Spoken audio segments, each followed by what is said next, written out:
ito ay rated SPG. Striktong patnubay at gabay ng magulang ang kailangan. Maaaring may masiselang tema, lengguwahe, karahasan, sexual, horror o droga na hindi angkop sa mga bata. Magkakasama sina Yuan at Ina sa isang isla. Dito na ulit magsisimula o magkakabalikan nga ba ang maganda nilang samahan noon. Abangan natin sa Shining Inheritance. Nawawala na nga sina Yuan at Ina. Nalaglag si Ina sa yate at sinundan naman siya ni Yuan. Mabuti na lang na nailigtas ni Yuan si Ina. Nagkasumbatan pa silang dalawa nung una dahil hindi nagpasalamat si Ina sa pagsagip sa kanya ni Yuan. Sinisisi ni Ina si Yuan dahil sa kanya nagselos si Amy, kaya nagawa ni Amy na itulak siya. Nagalit si Yuan dahil hindi niya maisip na magagawa naman ito ni Amy. Nagalit rin si Ina dahil hindi siya pinaniniwalaan ni Yuan.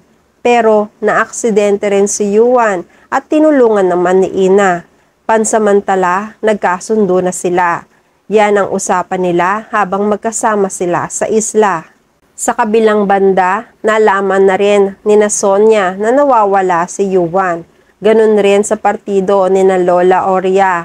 Tinawagan ni Francis si Edwin para ipaalam na nawawala si Ina. Natakot si Lola Oria. Nag-aalala siya sa pagkawala ni Ina. Pero pinakalma siya ni Edwin.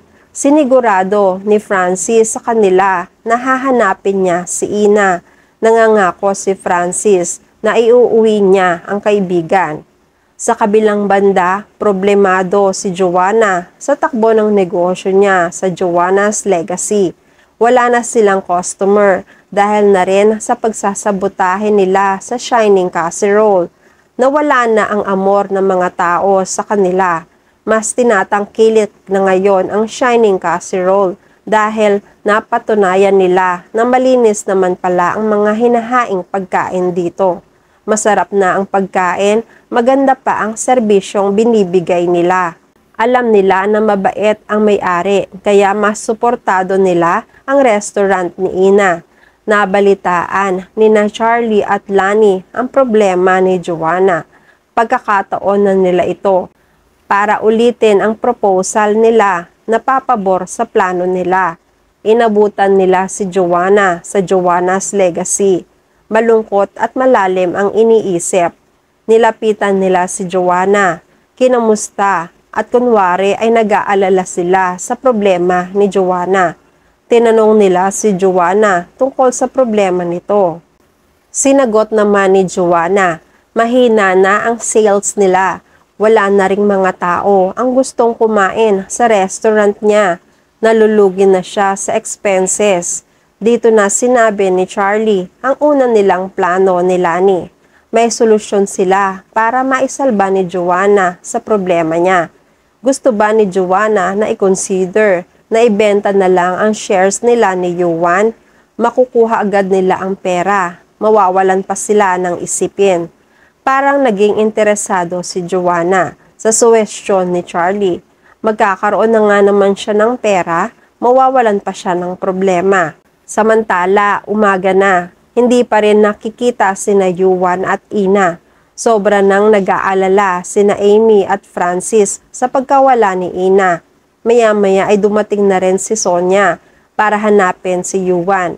Kinamusta ni Sonia si Francis at Amy kung ano na ang update sa paghahanap kay Yuan. Pero wala pa silang maisagot.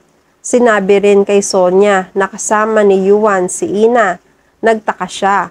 Paano naman nangyari yon na si Ina ang kasama ni Yuan na nawawala? Nanginginig naman sa takot si Amy sa pagsagot. Sinabi niya na hindi nila alam. Nalaman na lang nila na sabay silang nawawala. Matapang na sinabi ni Sonia na kailangan nilang hanapin si Yuan.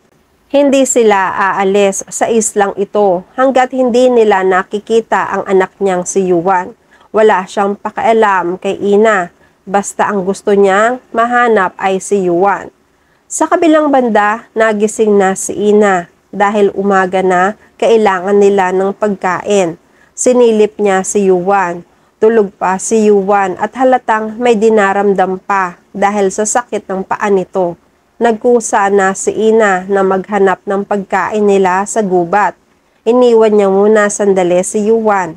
Naglakad-lakad na si Ina sa paghahanap ng pagkain. Maya-maya ay nagising na rin si Yuan.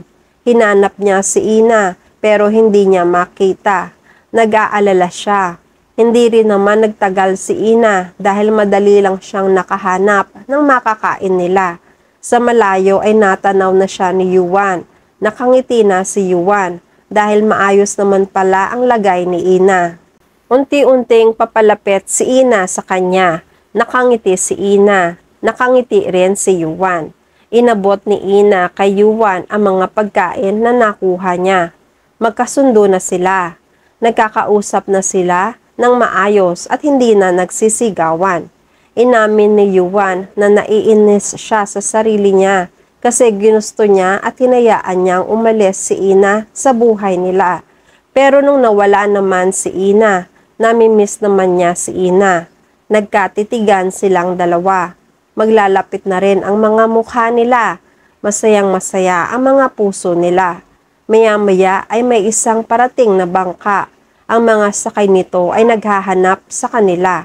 Nawala ang titigan nila nang may marinig silang mga taong tumatawag sa pangalan nila. Nakilala nila ang boses. Pamilyar sa kanila. Naghiwalay sila at tinawag ang mga sakay sa bangka. Humingi sila ng saklolo para makaligtas na rin sila sa isla. At yan ang mga pakakaabangan natin sa Shining Inheritance. Please like this video and please subscribe to my channel. At magkita-kita pumuli tayo sa mga susunod pang episodes.